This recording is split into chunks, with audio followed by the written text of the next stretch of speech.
Et il y a une énergie qu'on porte toutes en nous, une énergie qu'on oublie souvent, à force de vouloir aller trop vite, à force de vouloir tout contrôler et à force de vouloir tout gérer. Ça s'appelle l'énergie féminine, celle du calme, de l'intuition, de la créativité et de la lenteur qui n'est pas de la paresse, mais une forme de sagesse.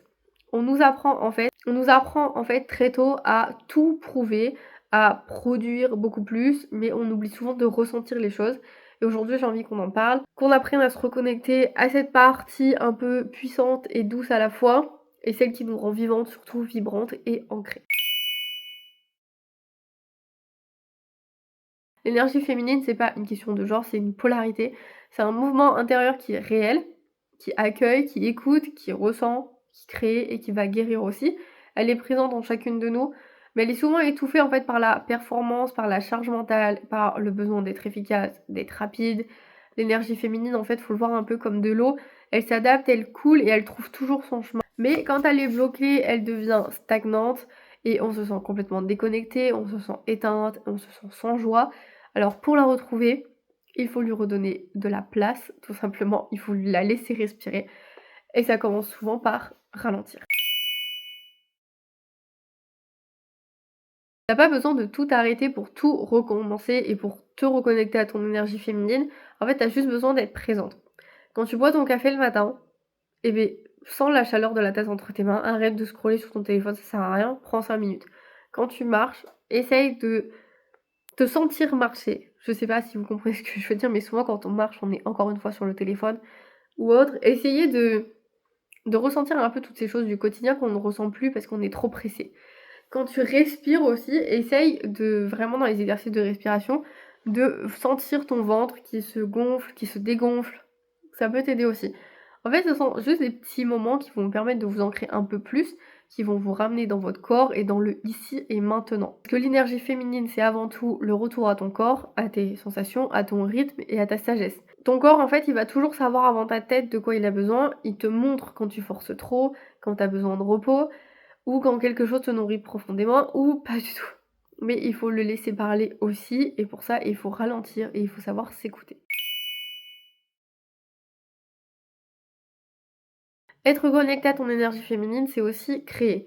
Pas forcément peindre, écrire ou danser, je ne parle pas de ça, mais créer du beau dans ton quotidien, tout simplement. Préparer un repas que tu vas aimer, mais tu le fais parce que tu as envie de le faire, donc avec amour.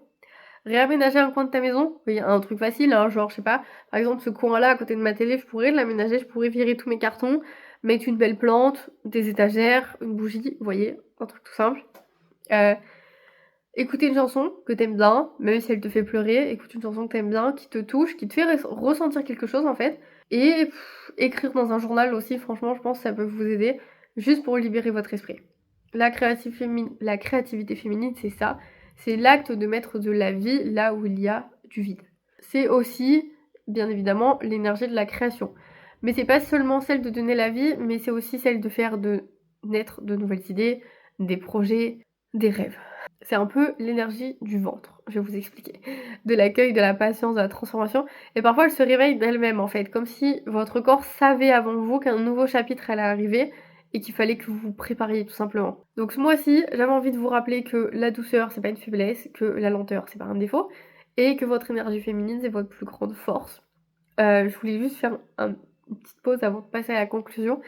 Mais surtout, en fait, je sais pas si vous croyez en l'univers ou quoi que ce soit, mais souvent les gens qui manifestent des choses ne comprennent pas pourquoi d'un coup ils perdent tout. Donc genre leurs proches, leurs amis, ils sont en burn-out, les finances, ça va pas du tout. Mais en fait, c'est parce que ce que vous avez demandé à l'univers demande à ce que votre ancien vous disparaisse. Et pour que votre ancien vous disparaisse, il faut que l'environnement autour disparaisse aussi. Donc vraiment, quand vous manifestez quelque chose, il faut que vous soyez sûr à 100% que vous êtes prêt à perdre des choses que vous avez actuellement. Et pour beaucoup, c'est très dur, c'est très compliqué et ça se conçoit vraiment. Mais si vous voulez pas rester dans cette stagnance, dans cet endroit où vous vous sentez pas vous-même, il faut le faire. Il faut le faire et ça vous fera que du bien. Et quand vous arriverez à l'étape que vous avez demandé, eh bien vous serez plus qu'heureux. Parce que bien évidemment, il n'y a pas d'arc-en-ciel sans pluie. C'est pareil pour la vie, si vous tombez pas, eh bien vous vous relèverez pas. À un moment donné, il faut passer par des échecs pour connaître la réussite. Se reconnecter à ton énergie féminine, c'est te rappeler que tu n'as rien à prouver à personne, que tu peux être à la fois douce et puissante, calme et déterminée, que tu peux avancer sans te brusquer, créer sans t'épuiser. Cette énergie, en fait, elle va pas te demander d'effort, elle te demande juste d'être vécue. Alors aujourd'hui, on respire, on ralentit et on laisse son féminin nous guider, parce qu'il y a rien de plus beau, en fait, qu'une femme qui s'autorise à être en paix avec sa nature. Voilà, j'espère que cette vidéo vous a plu et moi je vous dis à la semaine prochaine dans une nouvelle vidéo. Bye.